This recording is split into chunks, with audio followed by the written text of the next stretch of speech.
بالله من الشيطان الرجيم بسم الله الرحمن الرحيم قال الله تعالى في كلامه المجيد يا أيها الذين آمنوا لا تقربوا الصلاة وأنتم سكارى حتى تعلموا ما تقولون ولا جنبا إلا عابري سبيل حتى تغتسلوا آمنت بالله صدق الله العلي العظيم. برادران اسلام، اس آیات مبارکہ سے پہلے اللہ رب العالمین نے مسلمانوں کو بہت سارے ارشاد فرمائے تھے. وہاں پر عورتوں کا بھی حکم تھا اور ہر ایک چیز سے جو اللہ اور اس کے رسول کی نافرمانی کی طرف لے جانے والے کام ہیں ان سے منع فرمایا تھا. اور اس آیات مبارکہ کے اندر اللہ رب العالمین نے نشے کی حالت میں نماز کے قریب جانے سے منع فرمایا ہے. اللہ رب العالمین ارشاد فرماتے ہیں یا ایھا الذین آمنوا لا تقربوا الصلاة وانتم سکارى حتى تعلموا ما تقولون ولا جنبا الا عابری سبیل حتى تغتسلوا. اے ایمان والو، نشے کی حالت میں نماز کے قریب نہ جاؤ حتیٰ کہ تم یہ جان لو کہ تم کیا کہہ رہے ہو، اور نہ جنابت کی حالت میں مگر کہ تم مسافر ہو حتیٰ کہ تم غسل کر لو.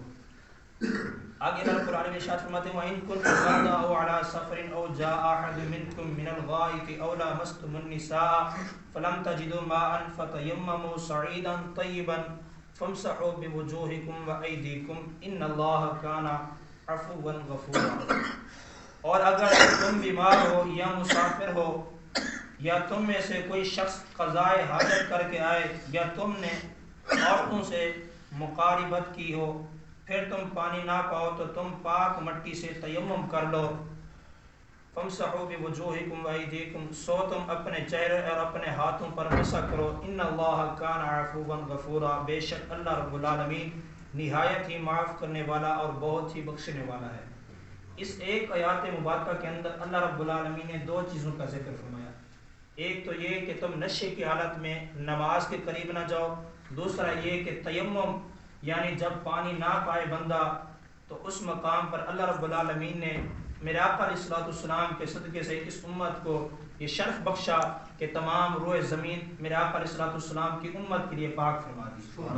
اور وہ پانی نہ ہونے کی بنا پر تیمم کر سکتا ہے، یعنی مٹی سے اپنے آپ کو پاک کر کے وہ نماز پڑھ سکتا ہے. ہم اس کو تفصیلاً کچھ بیان کرتے ہیں. پہلی ابتدا کے اندر جو اللہ رب العالمین ارشاد فرماتے ہیں یا ایھا الذین آمنوا لا تقربوا الصلاة وانتم سکارى، اے ایمان والو نشے کی حالت میں نماز کے قریب نہ جاؤ حتیٰ کہ تم یہ جان لو کہ تم کیا کہہ رہے ہو. یعنی جب ہم نماز پڑھتے ہیں ہم ہوش حواس کے اندر ہوتے ہیں کہ ہم سورۃ فاتحہ کی تلاوت کرتے ہیں کہ الحمدللہ رب العالمین الرحمن الرحیم مالک یوم الدین، یعنی ہمیں پتہ ہوتا ہے کہ ہم کیا تلاوت کر رہے ہیں. اور جو زیادہ جاننے والے ہوتے ہیں یعنی صاحب علم ہوتے ہیں جو معنی کو بھی سمجھتے ہیں اور الفاظ کو بھی سمجھتے ہیں، یعنی سورۃ فاتحہ جو ہم عربی کے اندر پڑھ رہے ہیں اس کو بھی سمجھتے ہیں اور اس کے معنی کو بھی سمجھتے ہیں کہ ہم اللہ رب العالمین کی بارگاہ کے اندر عرض کیا کر رہے ہیں.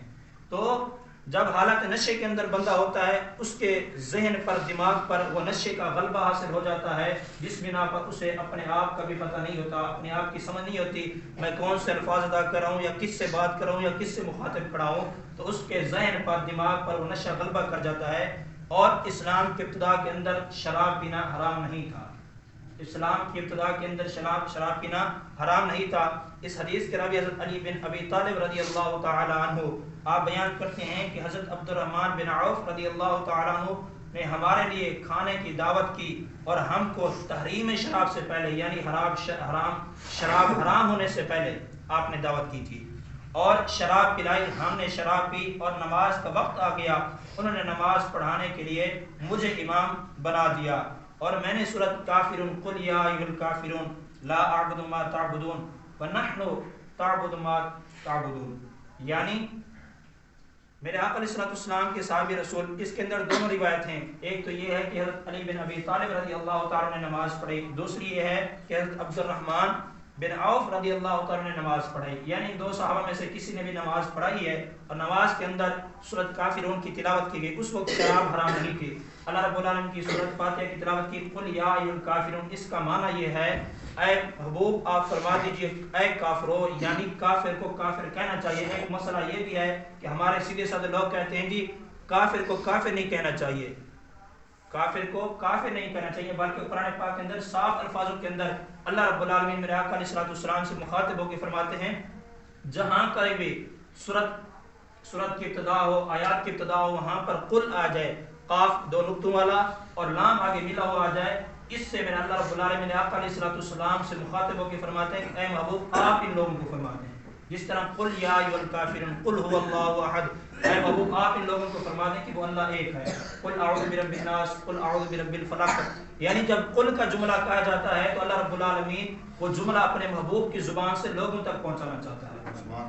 میرا اللہ رب العالمین نے فرمایا قل یا ایھا الکافرون، اے محبوب آپ فرما دو اے کافرو، اب میرا آقا علیہ الصلوۃ والسلام کن سے مخاطب ہو کے فرما رہے ہیں اے کافرو۔ اب ایسی بات ہوتی جو ہمارے کچھ سیدھے سادے لوگ کہتے ہیں کہ کافر کو کافر نہیں کہنا چاہیے، تو پھر میرا آقا علیہ الصلوۃ والسلام یوں نہ فرماتے، اللہ رب العالمین حکم ارشاد فرماتا اے کافرو۔ پھر آگے فرمایا اللہ رب العالمین لا اعبد ما تعبدون، جس کی تم عبادت کرتے ہو ما تعبدون ہم اس کی عبادت نہیں کرتے، یعنی تم بتوں کی پوجا کرتے ہو، ہم اس وحدہ لا شریک عبادت کرتے ہیں جو اس کا کوئی دوسرا ثانی نہیں ہے، وہ خالق حقیقی ہے۔ آگے نحنو کا مطلب ہم ہوتا ہے، اور نحنو آگے فرمایا نحنو نعبد ما تعبدون، ہم بھی اس کی عبادت کرتے ہیں، ہم اس کی عبادت کرتے ہیں جو جس کی تم عبادت کرتے ہو، یعنی پھر اس ایک جملے کی بنا پر ترجمہ غلط ہوا، یعنی اس کا معنی یہ بن گیا ہم بھی اسی کی عبادت کرتے ہیں جس کی تم عبادت کرتے ہو۔ تو اس بنا پر اللہ رب العالمین نے فرمایا جب تمہیں پتہ نہ ہو، یعنی ہوش حواس کے اندر نہ ہو، تو اس وقت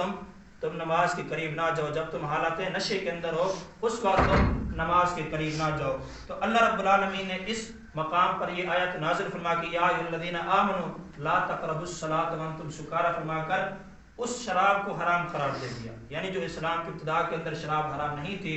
یہ آیات نازل ہونے کے بعد شراب حرام ہو گئی۔ اس میں دونوں روایت ہیں، اس میں سے حضرت علی المرتضیٰ شیر خدا کرم اللہ وجہ کریم بھی ہو سکتے ہیں نماز پڑھانے کے لیے، یا حضرت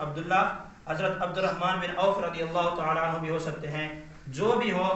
شراب حرام ہے، جو قرآن پاک سے انما الخمر والمیسر بھی آیا ہے، اللہ رب العالمین ارشاد فرماتے ہیں کہ جوا اور شراب تمہارے لیے حرام ہے، انما الخمر والمیسر، جوا بھی اور شراب بھی یہ دونوں چیزیں حرام ہیں اور تمہیں نقصان دہ والی چیزیں ہیں۔ اس مقام پر اللہ تعالیٰ نے ایمان والوں کو فرمایا یا ایھا الذین آمنوا لا تقربوا الصلاۃ وانتم سکارى، جب تم حالات نشے کے اندر ہو تو پھر تم نماز کے قریب نہ جاؤ۔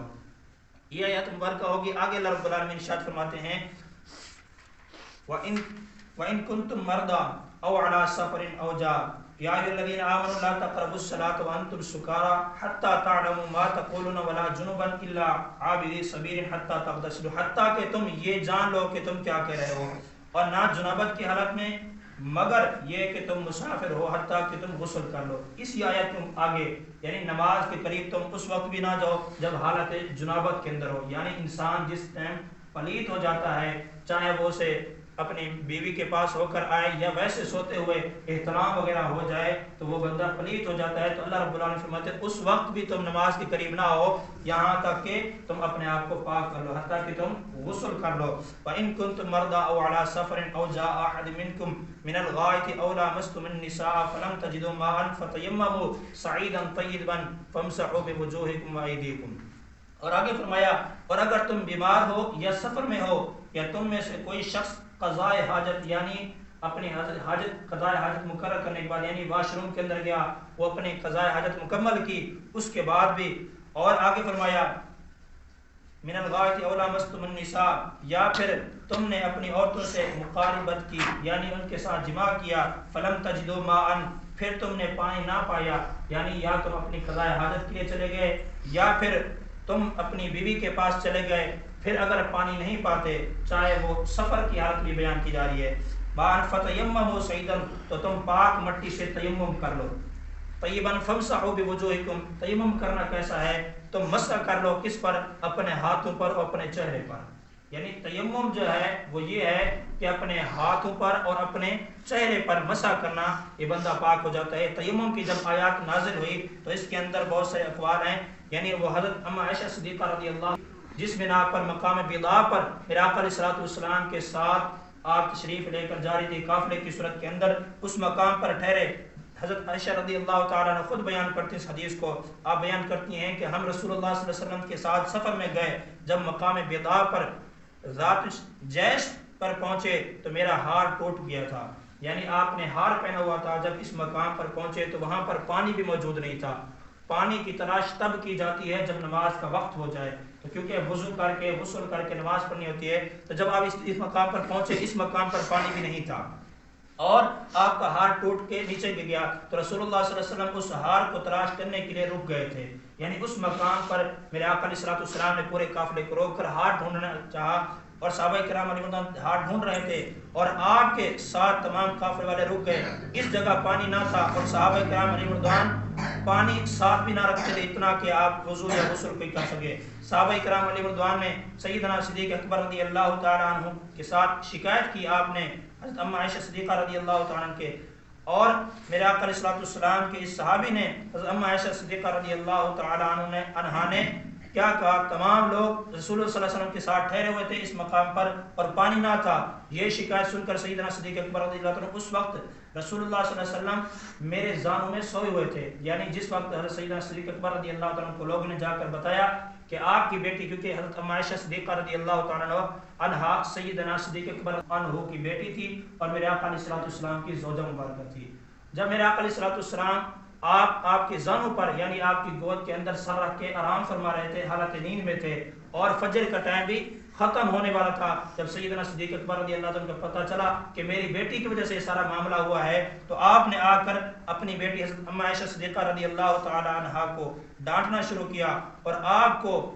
غصے کے اندر جب غصہ آ گیا تو پتہ نہیں کیا کیا کہتے رہے، اور آپ کے جسم کے اندر غصے سے ہاتھ بھی مارا، کیونکہ وہ آپ کے والد تھے، کیونکہ میرے آقا علیہ الصلوۃ والسلام کے تمام صحابہ کو باپ سے ان بنا پر کہ تو نے ان کو تمام کو تکلیف دی ہے، جب قافلہ چلنے والا تھا تیرا ہاتھ گم ہو گیا، تو اس بنا پر یہ سب معاملہ پیش آیا، اور صبح بھی ہونے میں لگی تھی۔ اس وقت اللہ رب العالمین نے یہ آیت نازل فرمائی، یعنی آیت تیمم اس وقت یہ نازل فرمائی، کیونکہ یہ اللہ تعالیٰ کی حکمت ہوتی ہے ہر کام کے اندر، کوئی یہ نہ سمجھے کہ مثال ان سے غلطی ہے کچھ ہے، کیونکہ میرے آقا علیہ الصلوۃ والسلام پھر ایسا معاملہ ہوتا تو آپ آرام بھی نہ فرماتے۔ میرے آقا علیہ الصلوۃ والسلام بہت خوب جانتے تھے کہ اگر یہاں پر رکنا ہے، اس مقام پر پانی بھی نہیں ہے اور نماز کا وقت بھی ہو جانا ہے، نماز کا وقت ختم بھی ہونے لگ جانا ہے، تو اس وقت اللہ رب العالمین یہ آیات نازل فرمائے گا کہ تیمم جب تم پانی کو نہ پاؤ اس وقت تم تیمم کر کے اپنا فرض ادا کر سکتے ہو۔ تو اس وقت جب یہ آیات نازل ہوئی تو حضرت اسد بن حضیر نے کہا ہے کہ آل ابو بکر یہ کوئی آپ کی پہلی برکت نہیں ہے۔ حضرت ام عائشہ صدیقہ رضی اللہ عنہ فرماتی ہیں کہ ہم اس اونٹ کو کھڑا کیا جس پر ہم سوار تھے تو ہار اس کے نیچے پڑا ہوا تھا، یعنی جس اونٹ پر ہم سوار تھے ہار اس کے نیچے پڑا ہوا تھا، اور ہم ادھر ادھر لوگ ادھر ادھر ڈھونڈ رہے تھے۔ جب ہم نے اللہ رب العالمین کی اس آیات یعنی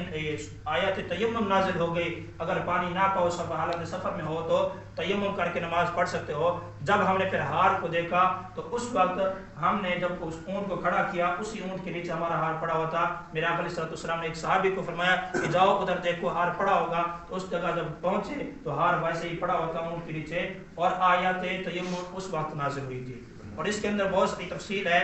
کہ اس کے اندر حکمتیں بھی بڑی ہے کہ کسی